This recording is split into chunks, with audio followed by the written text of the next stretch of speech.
Let's get a word from Jack Whitaker. Well, thank you, Roger, and this is turning out to be every bit as dramatic and exciting as we thought. You know, Medinah is nothing if not filled with history, as any golf club built in Chicago during Prohibition would be.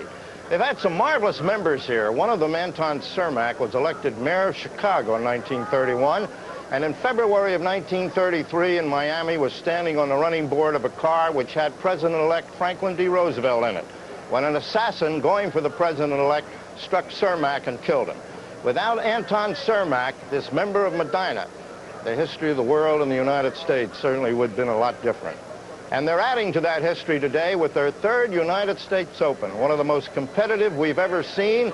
3 of the usual suspects against 2 of the youngsters, so-called. The usual suspects, of course, Greg Norman, Nick Faldo, and Hale Irwin, going against Mike Donald and Billy Ray Brown. Ahead of the youngsters, 9 of the most important holes they'll ever play in their career to this point. Is it going to be a gay boulevard for them or a nightmare on Elm Street?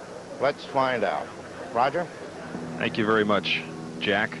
And Greg Norman has this most essential putt for par to keep any chance alive for his championship.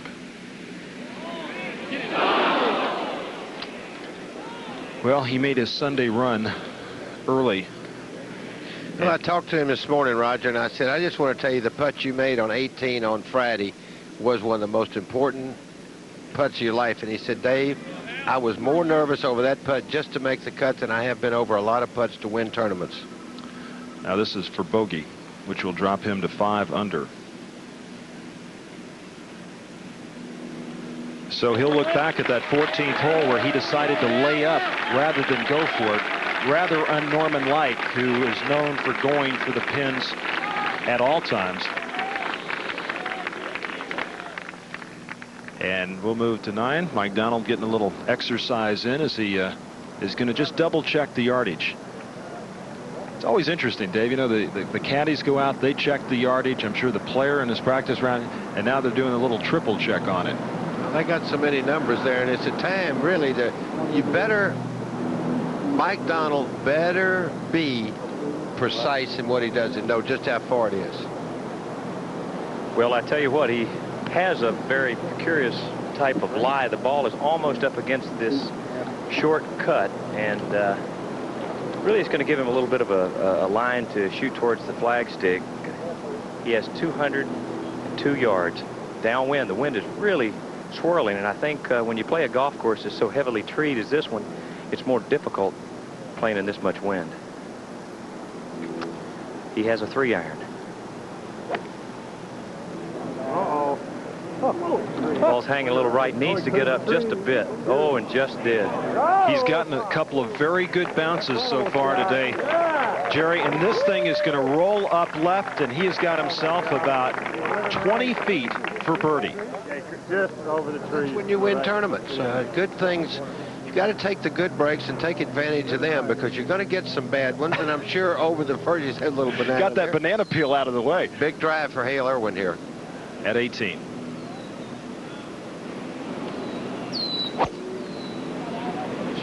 Third place. Dave managed to join him here. This is a good drive down the left center. It is. Judy's got about 175 left. Hale's played well this year. He had a 5th place finish at the Players Championship, 3rd at Kemper. He's won himself about $200,000. And only played in 10 events. He's spending a lot more of his time in golf course architecture now, and has done some fine courses. And his kid's finishing up high school. He wanted to spend some time at home and enjoy that. See the trees rustling above as Greg Norman readies for his tee shot at 18. The first thing he has to do is to catch Hale. Yeah. Somehow or another, a 2 here. Maybe it's his turn to hold one from a fairway. There you go.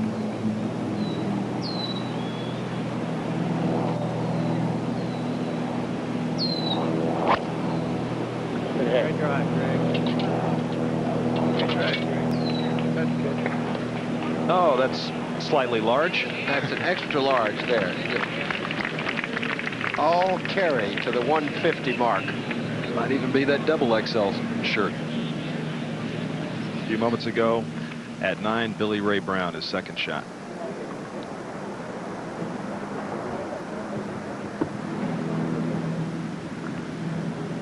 429-yard par 4, dogleg left. No, can't like that too much in the middle of the fairway.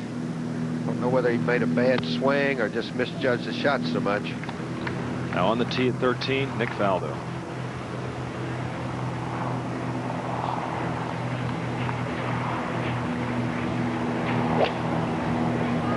That's a 6-iron, Roger.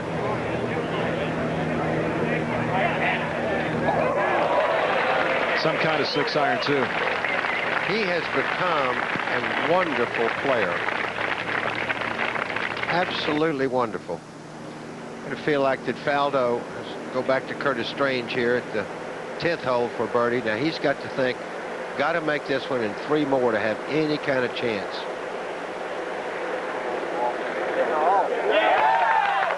Well, I mean, you could birdie all 9 of them, obviously, but I mean, you got to put a realistic score that you can shoot. Well, he had a terrific back 9 yesterday to get himself in contention for this championship, as we'll take a look down the leaderboard with Mike Donald at 9 under par.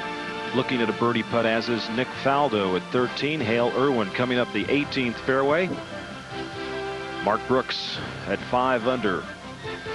Scott Hoke at 4, along with Jeff Sluman. Former Open champ Fuzzy Zeller and Scott Simpson both at 3 under. Dennehy and Gallagher, Siekman, Stadler at 3 under par. And Woosnam finished along with Steve Elkington at 2 under for this championship. Larry Nelson has dropped back to 2 under, started the day at 6 under par. Jack Nicklaus now has fallen back. He is 1 under after 14 holes. That's where Ozaki and Corey Pavin finished up. Brian Clark still out in the golf course, and Seve Ballesteros. And what a great tournament by Arizona State's Phil Mickelson, 2-time NCAA champion. Tom Byram and Bob Lohr, Kirk Triplett, Billy Tootin all at 1 over. Lenny Watkins kind of staggered home. He had it going there for a while today and had a tough finish. The other amateur, David Duval, at 5 over. Youngest player in this championship from Georgia Tech University, and then Robert Gomez.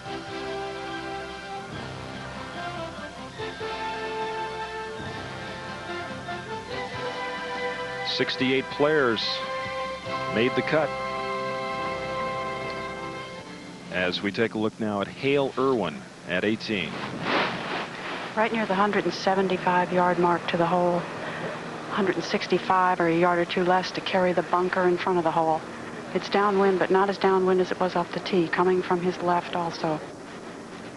Makes this shot a little harder with the pin on the left side there. I think the way the wind's blowing, Hale can take 7-iron to carry the bunker. Hale birdied this hole on Thursday, made pars the last 2 days.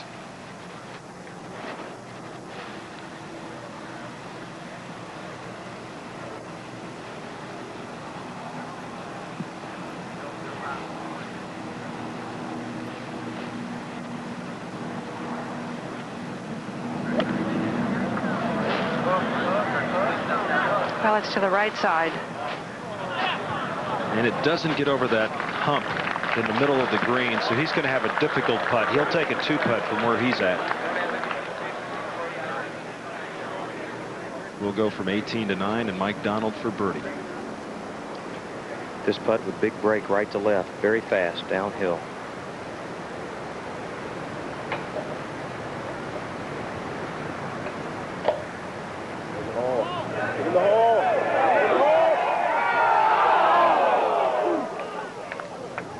Again, perfect speed. Great attempt, David. Yes. And Donald will remain at 9. Now Greg Norman at 18. From about 155.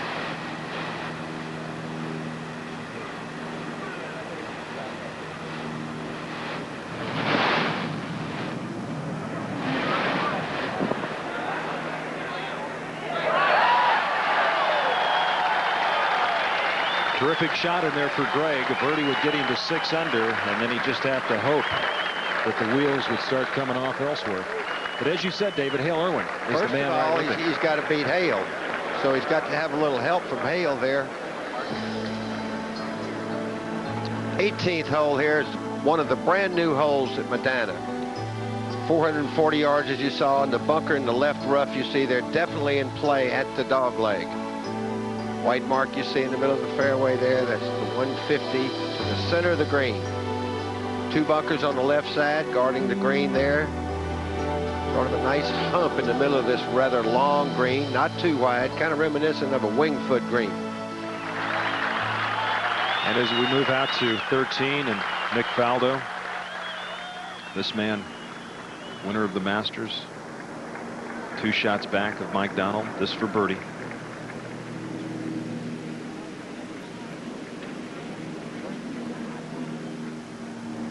Roger, he has not put himself in position today where he had to be very, very defensive. He has not been especially aggressive with these putts, but most of the time he has been below the hole and has not even been anywhere near trouble.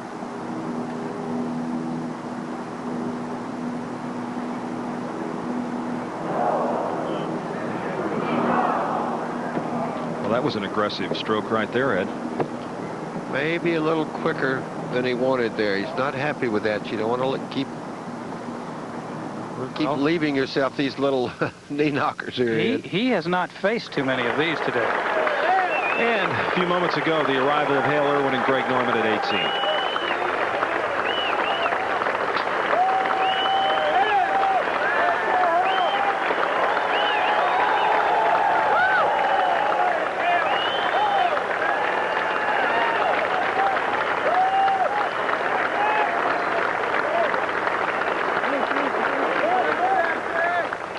From that applause to the tee at 10, Mike Donald. Jerry, what's the wind doing there at 10? Roger, we're on the far south of the golf course here, and to the south of the 10th fairway, there's not, to speak of, a lot of trees, and the wind is really whipping from the road left to right. Really going to move the ball from left to right. Mike started it down the middle of the fairway, and the wind's starting to move it towards the right side of the fairway, and of course, you can see there nice soft fairways. The ball stayed in the short grass. That's the advantage of all this rain. And Jerry, he took 2 clubs back there, and he had one in his hand. Then he changed his mind, so he must have taken his short driver there to stay out of the rough and then cross that fairway bunker down there. Exactly right, David. He did use a short driver. He has a normal wooden-headed driver. He does not use much. He has not used it yet today. He hit his tour spoon. Now Billy Ray Brown, who bogeyed 9, dropped back to 6 under with his tee shot. All right, the same thing for Billy Ray. Now he's got to pull himself together. He's had a couple of shaky holes there with a birdie in the middle of them, but he's got to think now. Here's what's happening. I've got to shoot right about 280, 281. Don't put too much pressure on yourself. Just what you can realistically do. Jose Maria on the tee at 17. He's 5 under par for the tournament, even on his round today. And Olazabal. Did that? No, it didn't find the water. Matter of fact, it's short of the bunker at 13. Well, that's going to be an interesting shot as you take a look back across Lake Kadija. Larry Mize will be next to play.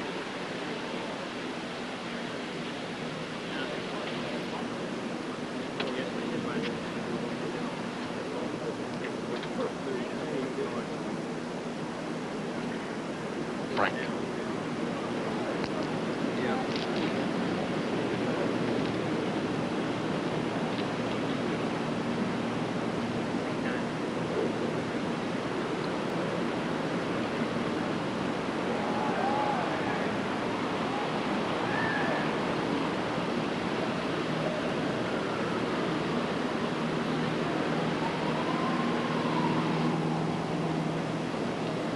Mize at 4 under par, 1 over on his round today.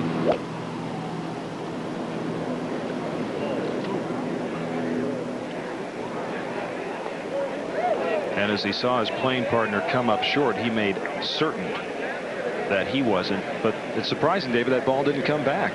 It is, and he's disappointed too, because he knows what he's got left there is straight down here.